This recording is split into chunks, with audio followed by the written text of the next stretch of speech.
베드로전서 2장 13절에서 14절.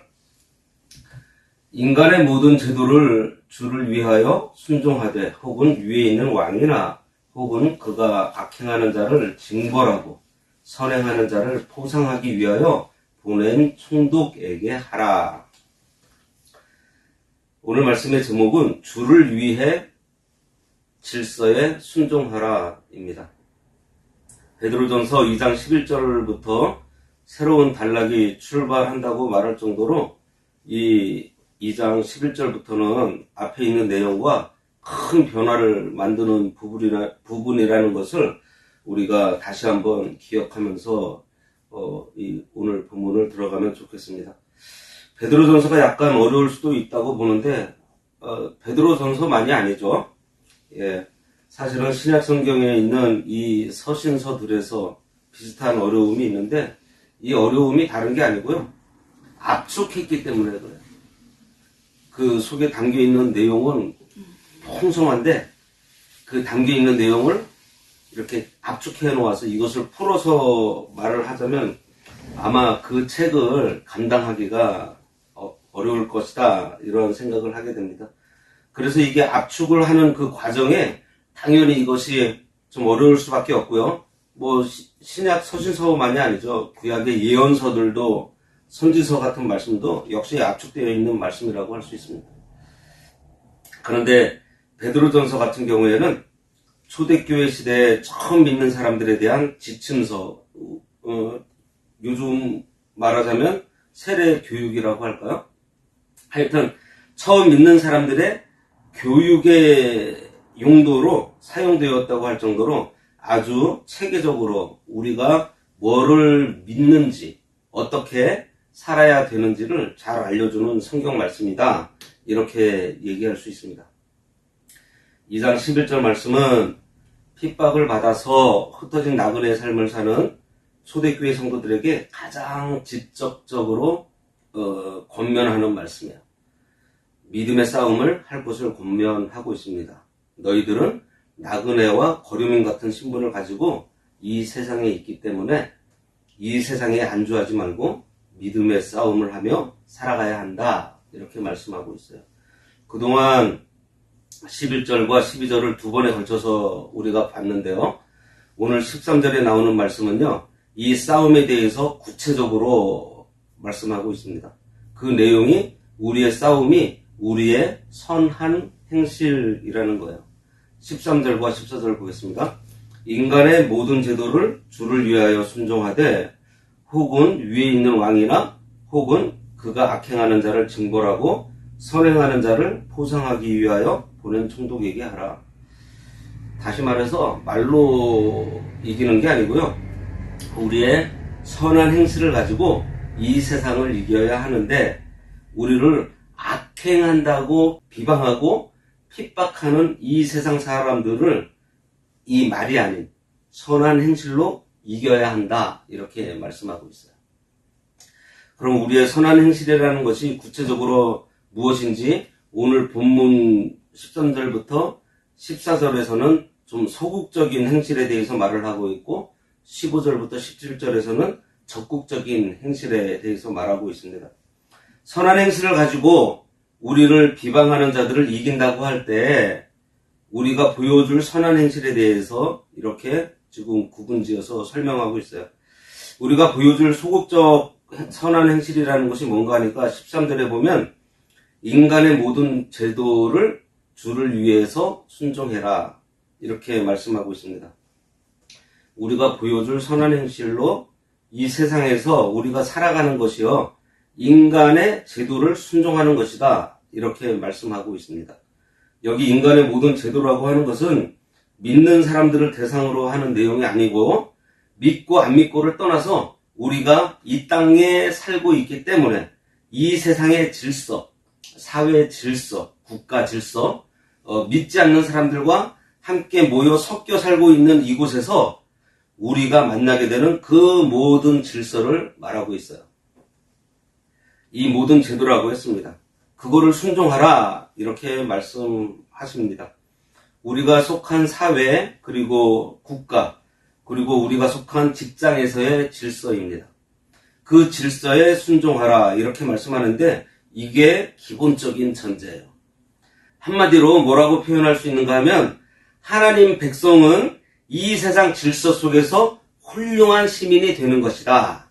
훌륭한 구성원이 되는 것. 변화와 개혁 그리고 개혁과 변화를 위해서 우리가 해야 될 일들이 많이 있습니다. 하지만 그건 이제 두 번째 적극적인 선행에 가서 하는 것이고 그건 두 번째예요. 그러니까 이 세상에서 우리가 변화시키고 바꾸고 하는 것들이 많이 있고 또 그것을 우리가 우리의 눈으로 이렇게 보게 되는 것인데 근데 그게 첫 번째가 아니고요. 첫 번째는 거기에 순응하는 아주 훌륭한 시민 그리고 세상 질서 속에서 인정받는 시민이 되는 것 훌륭한 시민이 되는 것 이것이 선한 일의 첫 번째라는 거예요. 어떻게 보면 좀 싱거운 생각이 들기도 하고 어떻게 보면 약간 실망스러운 생각이 들기도 하고 좀 젊은 혈기 충전한 사람들로는 이 세상에 있는 모든 악을 마치 그냥 뿌리 뽑아나가는 믿음의 전사와 같은 이런 이미지가 믿는 사람의 이미지라고 생각을 했는데 변화와 개혁을 이야기하지 않고요. 성경은 순종과 순응을 이야기하고 있어? 이런 생각이 좀 들게 하고 있습니다. 그렇지만 성경은 우리에게 그걸 하라고 지금 말씀하고 있어요. 그래서 여기서 말씀하는 대로 우리가 속한 질서 속에 그 권세를 가진 질서의 권한을 가진 자, 그 사람들에게 진심으로 존중하고 존경하는 마음을 가지라는 거예요. 그래서 이 세상 사람들이 볼 때 야, 저 사람은 참으로 1등 시민이구나 뭐 이런 생각이 들 정도로 하라는 거예요. 그러니 당연히 이 사회와 질서라는 테두리 속에 있는 법과 그 제도 이것을 잘 지키는 사람, 잘 순종하는 사람이 되라는 것입니다. 그러니까 성경이 말씀하는 사회의 정의를 이루는 변화와 개혁은 두 번째고요. 이 변화와 개혁 이전에 인정받는 1등 시민, 인정받는 훌륭한 시민이 되는 것. 그것이 이 나그네를 살아가는 우리들에게 하나님의 뜻이라는 거예요. 하나님의 뜻을 거스리는 제도가 아니라면 순종하라 이 말씀을 하고 있는 것입니다. 만약에 우리가 속해 있는 사회의 질서가 근본적으로 인정할 수 없는 질서, 여기서 인정할 수 없다고 하는 것은요, 내 마음에 안 든다 그런 뜻이 아니에요. 내 취향에 맞고 안 맞고 내 정치 성향에 안 맞는다 그런 게 아니고 내 정치 성향이 안 맞으니까 내가 생각하고 추구하는 거하고 맞지 않으니까 그 얘기를 하는 게 아니라는 거예요. 여기 14절에 보면 이렇게 나와 있습니다. 혹은 위에 있는 왕이나 혹은 그가 악행하는 자를 징벌하고 선행하는 자를 포상하기 위하여 보낸 총독에게 하라. 여기서 총독에 대해서 설명하고 있습니다. 뭐라고 설명하고 있는가 하니 악행하는 자를 징벌하고 선행하는 자를 포상하는 총독에게 순종하라고 되어 있어요.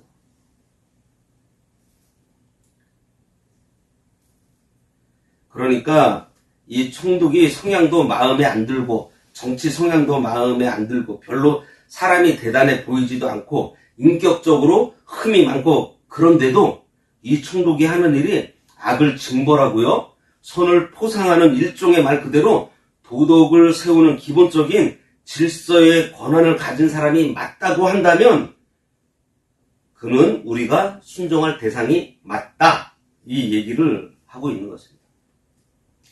우리가 생각하는 것보다 초대교회 성도들이 가지는 어쩌면 거부감이 더 클 수 있습니다. 우리가 생각하는 것보다. 왜 그런가 하니까 초대교회 성도들은요, 왕이나 총독에게 지금 핍박을 받고 있는 사람들이에요. 그죠? 네. 이 왕이나 총독에게 그리스도인이라는 이유로 핍박을 받는 사람들인데, 우리의 기분을 따라서 편지를 보낸다고 한다면 순종하지 마. 이렇게 아마 보낼지 모릅니다. 이러한 상황에서. 그렇잖아요. 그런데 베드로는 그렇게 말하고 있지 않아요. 순종하라. 이렇게 얘기하고 있습니다. 그들에게. 어떤 기준으로 보는가 하니까 그가 지금 우리를 핍박하고 안 하고 일단 이거는 두 번째야. 네, 두 번째 문제라는 거죠. 그가 만약에 이 세상의 도덕적인 윤리적인 악은 징벌하고 선을 포상하고 있는, 그러니까 법을 바로 세우려고 하는 양심의 법을 세우는 도구로 사용되고 있는 사람이라면 그가 우리를 핍박을 하던 뭐를 하던 간에 그 사람의 인격과 상관없이 순종하는 것이 옳다, 이렇게 말하고 있어요. 그러니 우리가 속해 있는 이 사회 속에 윤리적인 어떤 가치가 무너지는 것은요, 이건 큰 문제가 있습니다. 요즘도 우리가 무슨 재판 이런 문제로 사회에서 왈가왈부하고 있는데, 이것이 도덕적인 잣대로 우리가 쳐다봐야 되는데, 도덕적인 잣대로 볼 때 이게 정치적인 성향이나 정치적인 진영 논리가 도덕적인 기준, 예를 들어서 도덕적인 기준을 앞서거나 뒤처질 경우에, 그러면 우리는 우리의 정치 성향과 아무 상관없이 그걸 거절하고 틀렸다고 분명하게 말할 수 있어야 돼요. 법이 판단해 주는 데에서 잘못하고 있다면. 우리가 걱정이 되는 것이 우리 사회가 자꾸 이 정치 성향이 앞서가는 것 같은 걸 우리가 볼 때 걱정스러운데요. 오늘 성경 말씀은 우리에게 심지어 이 순종하고 싶지 않은 총독, 또 순종하고 싶지 않은 왕이, 이 사람이 도덕적인 문제에 있어서 이 질서를 만드는 역할을 하는 사람이 맞다고 한다면 너희들은 순종해야 돼, 이렇게 말씀하고 있습니다. 이게 첫 번째 소극적인 선행이에요. 개혁과 변화가 아니고, 이게 되지 않는 사람은요, 개혁과 변화를 말할 자격이 마치 없는 것으로 지금 베드로는 얘기하고 있습니다. 우리가 읽은 이 13절부터 14절 말씀에 가장 중요한 열쇠와 같은 말씀이 있다고 한다면요, 여기 13절에 있는 중간에 있는 이 말씀입니다. 인간의 모든 제도를 순종하되, 이렇게 되어 있어요. 그런데 그 중간에 주를 위하여, 이렇게 되어 있습니다. 주를 위하여, 혹시 호가호위라는 말 아세요? 호가호위, 그러니까 뭐죠? 여우가 호랑이의 위세를 빌린다는 그런 뜻입니다. 스스로는 힘이 없는데 타인의 권세를 빌려서 허세를 부리거나 권력자의 총애를 등에 업고 권력을 휘두르는 것을 말해요.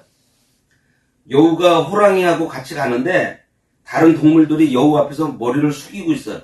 그러니까 자기가 대단하다고 생각했는데 자기 때문에 머리를 숙이는 게 아니라 자기 옆에 있는 호랑이 때문에 머리를 숙인다, 뭐 이런 이야기입니다.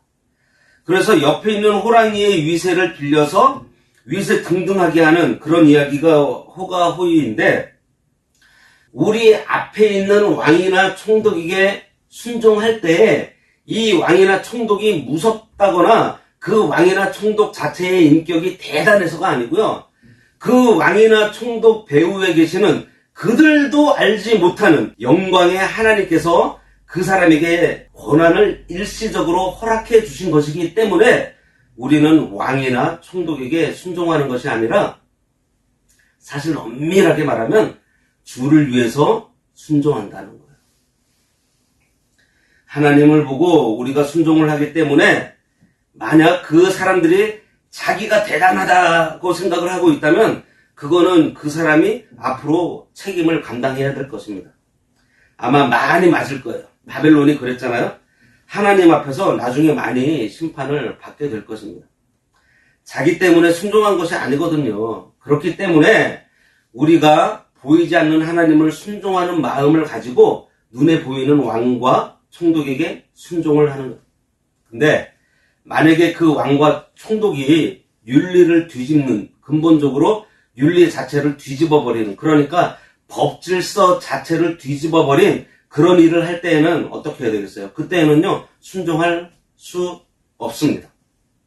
그렇지만 그렇지 않다면 사회 질서를 만드는 역할, 그러니까 악행하는 자에게는 벌을 주고 선행하는 자를 포상하는 역할을 잘하는 지도자에게 순종하라는 것입니다. 이 말씀을 하는 거예요.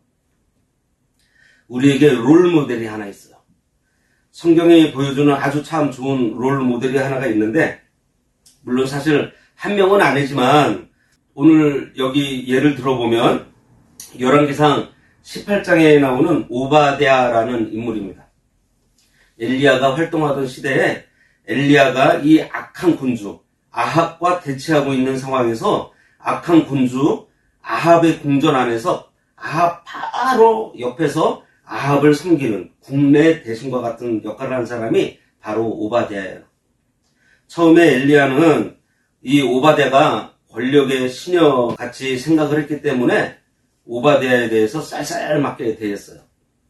그런데 나중에 알고 봤더니 그게 아니었어요. 오바댜는 정말 하나님을 경외하는 사람이었습니다. 하나님께서 이 오바댜를 어떻게 인정해 주시는가 하니 열왕기상 18장 12절에 보면요. 오바댜가 이런 말을 해요. 종은 어려서부터 여호와를 경외하는 자다. 이런 말을 합니다. 그러니까 오바댜는 아합이라고 하는 악한 군주를 섬기고는 있지만 사실은 어려서부터 여호와를 경외하는 사람이었어요. 영적인 대선지자 엘리야조차도 오바댜를 알아보지 못했던 것입니다. 그런데 하나님께서 오바댜를 인정을 하세요. 뭘 인정하는가 하니 그 악한 아합을 섬기면서 아합에게 물들지 않는 사람. 누가 봐도 아합 밑에서 굉장히 나쁜 사람인 것 같은데 사실은 그게 아니고 하나님께서 심어놓은 하나님의 사람이었던 거예요. 하나님 나라의 스파이 같은 그런 역할을 한 사람이 바로 오바댜예요. 중요한 것은 이 오바댜가 악한 군주 아합에게 신뢰와 인정을 받았다는 것입니다. 도둑이 도둑을 알아본다 그런 말이 있어요. 그죠? 도둑은 기가 막히게 도둑을 알아봐요. 왜냐하면 자기가 도둑이니까. 자기가 나쁜 사람이기 때문에 누가 나쁜 놈인지를 금방 알아봐요.